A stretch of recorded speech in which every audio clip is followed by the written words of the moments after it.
Good morning, ladies and gentlemen. At the outset, I'd like to thank Digital Learning team for having invited me here and share my thoughts with all of you. We are all here to deliberate on innovation in technology. You see, everything around us is changing in this fast evolving globalized society.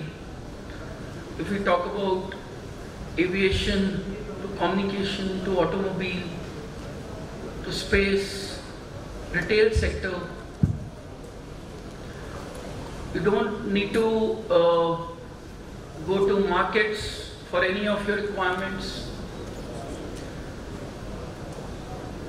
Everything, from housewife to parliamentarian, nobody has left untouched. We are talking about Internet of Things, artificial intelligence. Rather, somebody was telling me, now if you have to go to a mall, you do not have to take your credit card out. There are sensors, you just pick up the thing, grab the thing and come out. Automatically your card will be debited. From push button phones to those long queues outside STD booths to free internet and video calling, I think we've come a long way.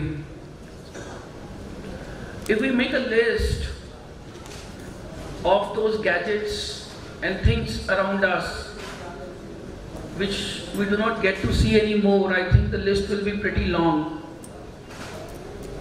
So when everything around us is changing, how can the education sector afford to lag behind?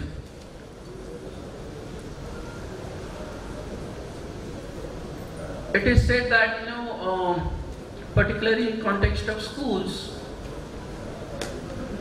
if we teach the children today the way we taught them yesterday, we'll be robbing them of their tomorrow. And the onus, ladies and gentlemen, is on us, the leaders. And technology, don't think about technology as something fancy or something very expensive. We can innovate so many things in our classrooms, in our schools, in fact, without spending much. Just we need to have that mindset, we need to set our orientation right. Even the government of India, I believe, we all know that is setting up Atal Tinkering Labs. Why? What's the objective? The government wants our children to innovate in schools. We have more number of doctorates in India than graduates in US. Still our contribution to worldwide patent is less than 1%. We have to challenge countries like China, Korea, Japan in terms of industry and business. I think we need to do some serious deliberations and has to start from the school level. And technology and innovation is not just restricted to, as the Special Chief Secretary said, it's not just restricted to pedagogy or curriculum. Right from the safety of the school, to sports, to assessment, to administration. Most of the schools are using ERPs now. So everything needs to change. From those traditional schools to so-called smart schools, now I think the coinage is more on innovative schools. I had the good fortune of visiting some of the schools, very, very small schools, not big brands, who have done a lot of innovation in research by using, a very, very basic thing like a flash card to open education resources available on net. So much can be done. And this entire change has to percolate down from top to bottom. We the edu leaders, need to reorient ourselves, set an agenda, make both short-term and long-term plan. And it is all the more important,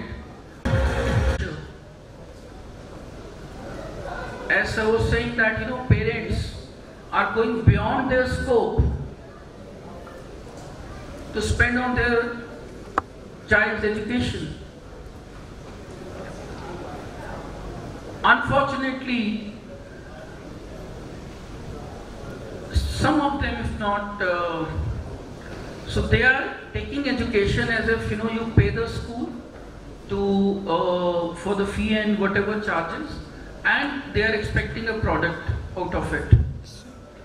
So the role of parent is also important in context of schools, and we were talking about the role of teachers.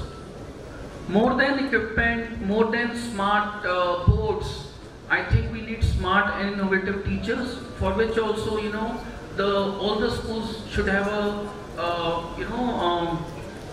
well-crafted policy, where right from your front office to your back office to your academic coordinators, everybody needs to sit together and formulate that strategy, how we can bring innovation and technology into our classrooms. I'm sure during the course of the day we'll get to learn and hear a lot of things around it, and without taking more time, I again wish to thank the digital learning, and I look forward to a lot of interesting deliberations during the course of the day.